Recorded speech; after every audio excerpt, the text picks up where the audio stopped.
Bueno, es parte de las declaraciones entonces, el, el video, parte de las palabras del mensaje que entregó el presidente Daniel Noboa.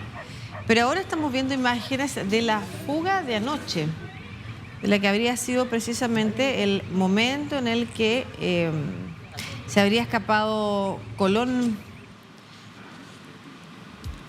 Pico desde la cárcel de Riobamba. Vamos a conversar con Pablo Medina Pérez, politólogo experto en seguridad, sobre lo que está pasando en Ecuador. Bueno, nada nuevo, ¿no es cierto? Y parece que todo lo que puede ser una especie de luna de miel respecto de la llegada de un nuevo gobierno, donde además la ciudadanía pone sus esperanzas. No ha cambiado la situación respecto de las bandas de crimen organizado y la seguridad en el país. ¿Cómo está, Pablo? Muy buenos días, un gusto estar con ustedes. Respondiendo a la pregunta, en efecto, nada nuevo. De hecho, yo creo que estamos viendo un incremento de la violencia. Estoy de acuerdo con el diagnóstico del presidente de la República. Evidentemente, la violencia que se ha desatado en estas últimas 48 horas tiene que ver con los traslados de los presos a cárceles que intenta desarticular en alguna medida el control que ejercen estos líderes de banda desde las cárceles. Es decir, las cárceles no son centros de rehabilitación, se han convertido en los cuarteles generales de estas bandas delincuenciales. Y en el intento de desarticular eso, por supuesto, han generado unas reacciones, más o menos manteniendo las distancias, lo mismo que ocurría el año pasado cuando el expresidente Lasso nos decía: es porque incautamos drogas que aumenta la violencia. Sí, es verdad. Es porque están intentando retomar el control de las cárceles que aumenta la violencia. También es verdad. El problema es que yo no estoy en contra de que se incaute o que se retome el control de las cárceles.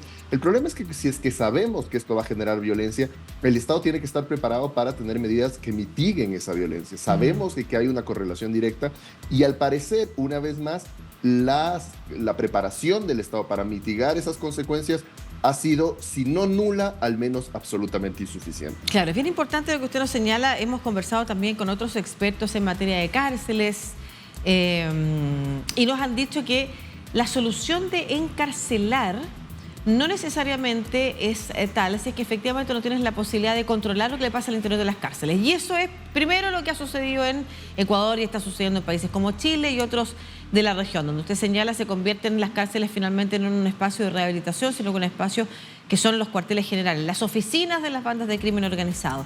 ¿Qué se puede decir en ese contexto respecto de las fugas también? Eso lo menciono a propósito de las fugas de altos nombres, por la penetración precisamente y la incapacidad que tienen las propias fuerzas policiales al interior de las cárceles de convertirse en contenedores de la violencia que hay en el lugar. A ver, yo creo, bueno, en el caso de la fuga de Fito, este fue un preso que ya fue trasladado a una cárcel de máxima seguridad. Mediante vía judicial logró regresar a la antigua cárcel, que es desde donde controla sus negocios, y ahora había el anuncio de que se lo iba a volver a trasladar a una cárcel de máxima seguridad y aislamiento, así que básicamente decidió irse. Como decimos, son sus cuarteles generales, entonces entran y salen casi a voluntad de estas cárceles. Entonces, en efecto, cuando fueron a buscarlo para trasladarlo, ya no estaba. Y lo que sí ocurre es que el presidente, como reacción, determina toque de queda. El toque de queda es nuevo. Los estados de excepción se han vuelto tan comunes que ya no hacen honor a su nombre, no son de excepción. El presidente Lasso los decretaba todo el tiempo y los resultados, si bien a veces eran alentadores, eran muy, muy temporales. Es mientras duraba el estado de excepción, luego las cosas volvían al mismo índice de violencia anterior.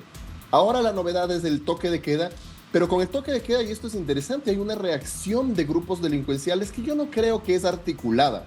Quizá es articulada en algunas cárceles, sí, en el caso de los centros de rehabilitación, pero hay, por ejemplo, bombas panfletarias en ciudades en donde antes no había esto porque no forman parte del corredor de la droga en Ecuador. Por ejemplo, estamos hablando de Cuenca, de Loja. Hay un par de explosiones en Quito que tampoco forma parte del corredor, pero bueno, es la capital de la República y el centro político, entonces se explicaría por ese lado. Porque esto también es importante tenerlo en cuenta. Si bien estamos cerrando el año siendo el país más violento del continente, pero esa violencia está contenida en lo que nosotros llamamos el corredor de la droga, es decir, en ciertas provincias, sobre todo costeras. Pero la noche de ayer tenemos este estallido de violencia a nivel nacional, que también es una muestra de fuerza. Tenemos 3 policías secuestrados, tenemos miembros de las guardias penitenciarias retenidos dentro de las cárceles. Es decir, es una forma de decirle al presidente, cuidado con qué te estás metiendo. Y el problema es que, sobre todo el problema cuando hablamos del componente de la mano dura dentro de la política de reacción, el problema es que para tener mano dura tú, además de que eso solo ataca el síntoma, y eso ya es un problema, pero además de ello tú tienes que partir del supuesto de que tienes con qué tener mano dura, claro. Es decir, que tienes la capacidad estatal de tener mano dura. Sabemos por varias fuentes que gran parte de la policía, de los operadores de justicia, están en el rol de pagos de las bandas criminales. Entonces, partimos del supuesto de que hay quien va a ejercer la mano dura y no necesariamente, porque probablemente están trabajando ya para estas bandas. Sí. Y si no están trabajando, están intimidadas por ello. Exactamente. Y eso es lo que hemos visto, insisto, no solamente en el Ecuador. Ecuador probablemente es lo más grave. Pero también es un camino en el que otros países están avanzando ante la imposibilidad de contener el avance, la penetración del narcotráfico. Primero en la sociedad misma y segundo los crímenes asociados a las bandas de narcotráfico. ¿Qué alternativa hay? ¿Cuál es el camino? O sea, uno miraba las imágenes ayer, además de, por ejemplo, los policías secuestrados, algunos asesinados, además también en el marco de estas 48 horas de violencia, imágenes que se distribuyen para mostrar amenazante, ¿no es cierto?, el poder que tienen las bandas. ¿Qué alternativa queda? ¿Hay camino? ¿Hay vuelta atrás? A ver, yo creo que hay varios niveles de esto, creo que lo he tocado en alguna otra oportunidad. El primero es el reactivo, y con el reactivo tenemos que saber que necesitamos Fuerzas Armadas o Policía Nacional que puedan reaccionar.